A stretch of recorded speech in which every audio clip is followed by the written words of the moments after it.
Magandang gabi po sa ating lahat mga kapatid, sa lahat na nakokonek po ngayon sa iba't ibang dako po sa ating distrito ay bumabati po kami ng magandang gabi, magandang araw. So ang kagawaran po ng CMDPS po ay mag-present po sa inyo ng kaunting kaalaman tungkol po sa heat stroke. So ito po ay napapanahon po sa panahon ngayon dahil nga po dahil mainit na panahon, hindi lang po sa lugar natin kundi sa iba-ibang bahagi ng mundo natin. So ito po ay namamagatan ng heat stroke. So ano po nga ba ang heat stroke? Heat stroke is the most serious heat-related illnesses. So ibig sabihin, sanhi ng init. It occurs when the body can no longer control its temperature.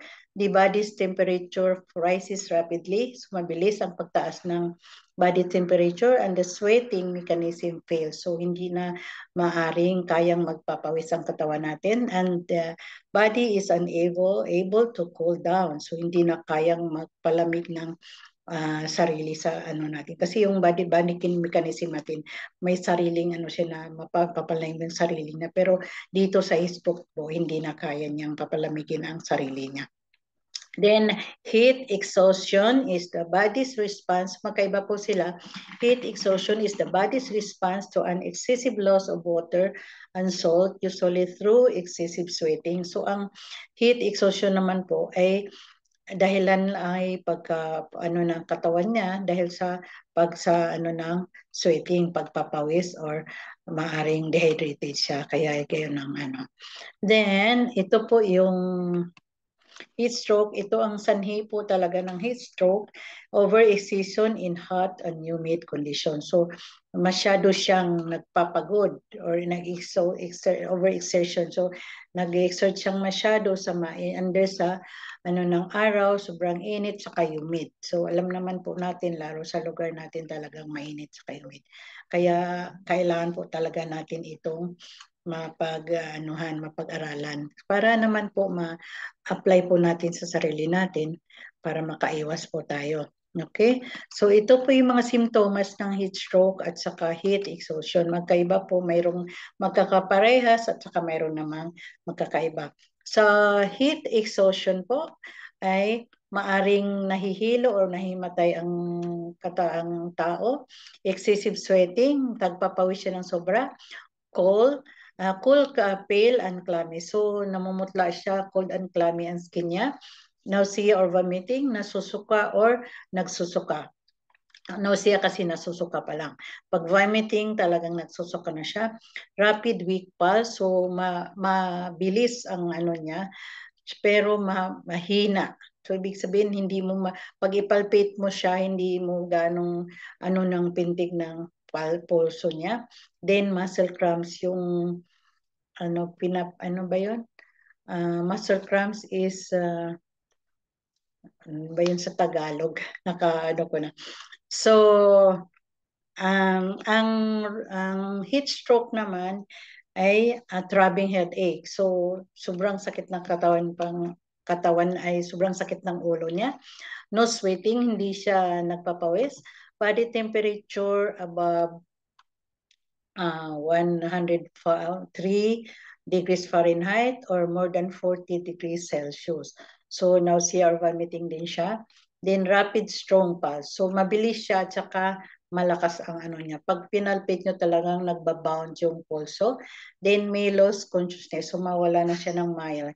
Kasi itong yung faint and dizziness, parang nawalan silang may saka nahihilo. Pero itong loss of consciousness, talagang wala, nawala talaga totally siya ng malay. Okay? Then, ito yung vital symptoms can include confusion. So, ang niya sa heat stroke, parang na-confused na siya, nawalan, Then, seizures, then loss of consciousness as well as I've told you before. Kung hindi siya maagapan, hindi siya matreat, ay may lead to organ failure. So, maging kidney failure or man. Tapos coma, maging comatose or maaring maging sanhi ng pagkamatay. Okay? Then, sunod po is different types of heat stroke. So, may dalawang types po tayo ng heat stroke. Mayroon tayong tinutulad na exertional heat stroke, then non-exertional heat stroke. Pag exertional heat stroke, so ibig talaga nagpapagod siya. This form is usually the result of physical exertion in hot and humid condition. Talagang nagpapagod siya sa under hot and humid condition. It can develop a few hours. So mabilis po ang pag-atake niya. Within a few hours lang. Pero ang non-exertional heat stroke, also called classic stroke, this type can occur due to dahil sa nagkakaedad na or mayroong underlying health condition. So it tends to be developed over several days. So ibig sabihin hindi kaagad-agad. So dahan-dahan yung pagkaano ng heat stroke niya. Okay?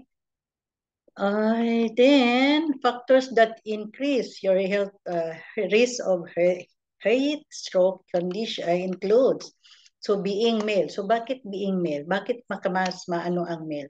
Dahil po 'di ba ang mga lalaki siya yung talagang na-expose sa may init na lugar kasi yung sa nature ng trabaho niya talagang lalo po yung sa construction workers, sa mga field ang trabaho talagang yun po ang affected masyado. Kasi mga babae naman, di naman nagtatrabaho sa, di ba, sa field.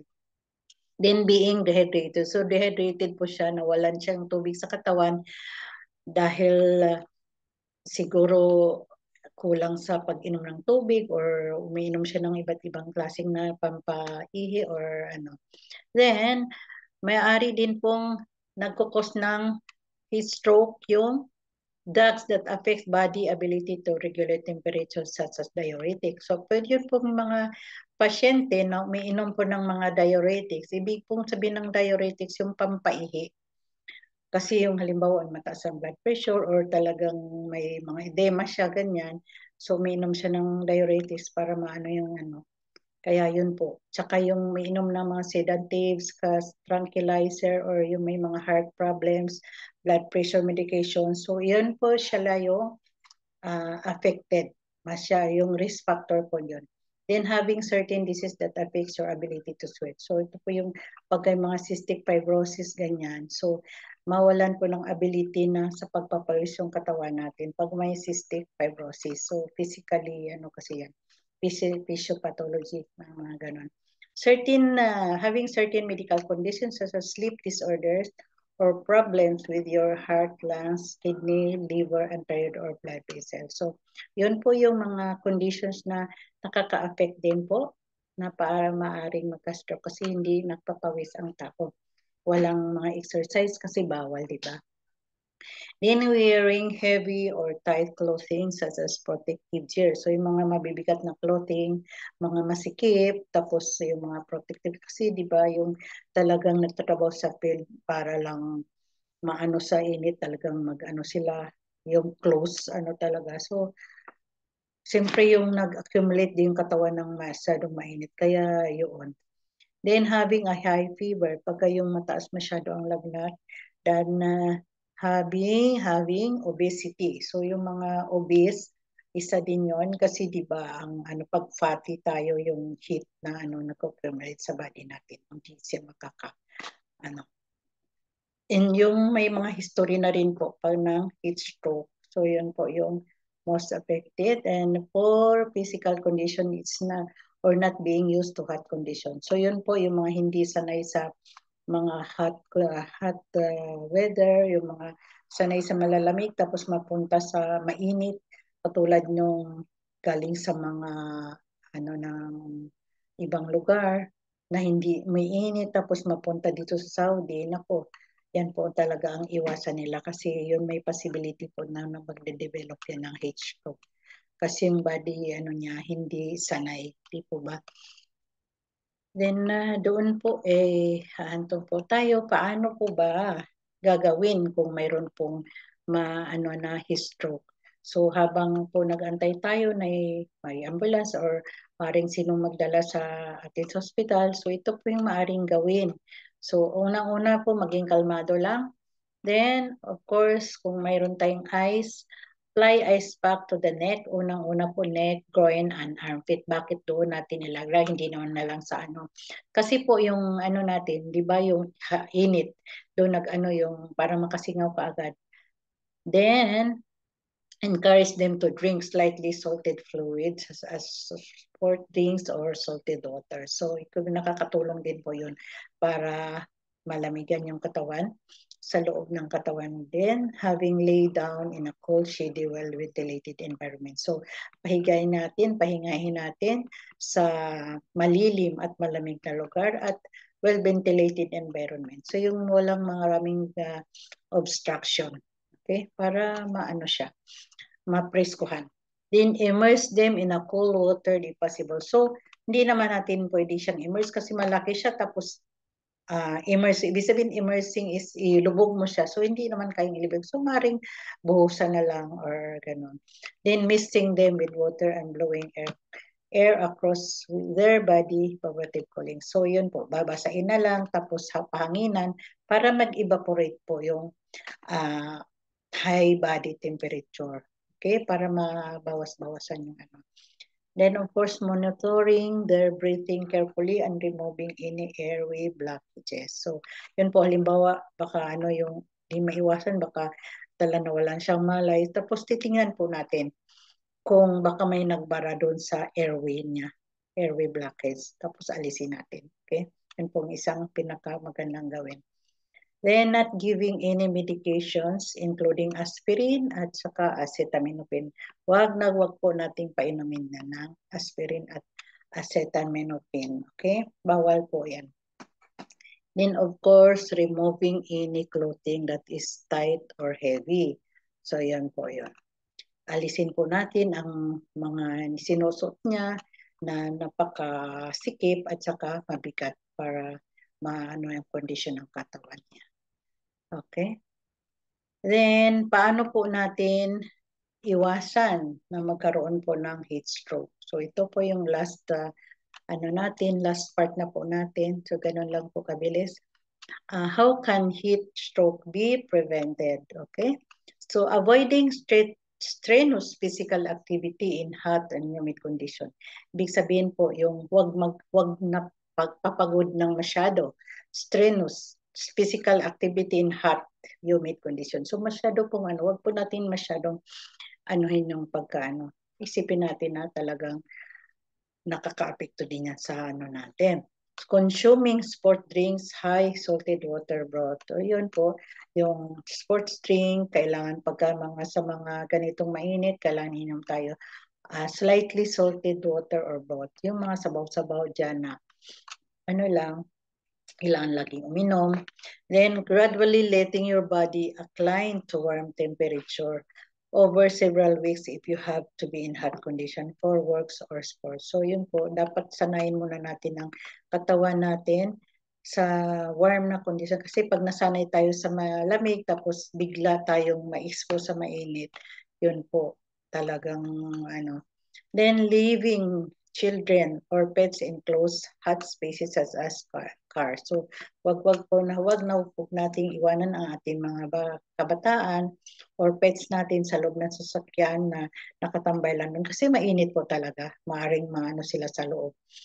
Then, staying in air condition or well-ventilated areas during heat waves. So, talagang mas nilang natin na magstay na lang tayo sa loob ng bahay na may air condition or ventilated areas kung wala naman tayong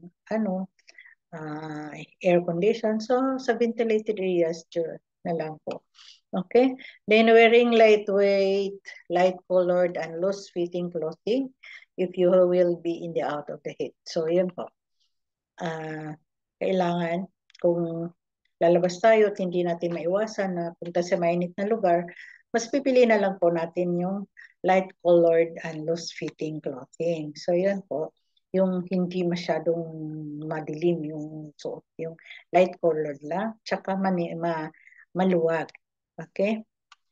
Yan lang po at marami pong salamat sa inyong pakikinig. Sana po ay nabigyan ko po kayo ng kaunting kaalaman at sa susunod pong muli. Okay? Salamat po.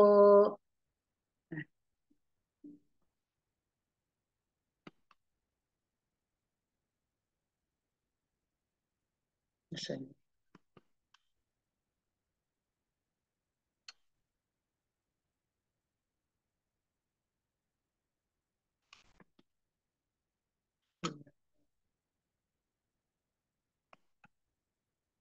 Hindi na po ako. Hindi ko na alam.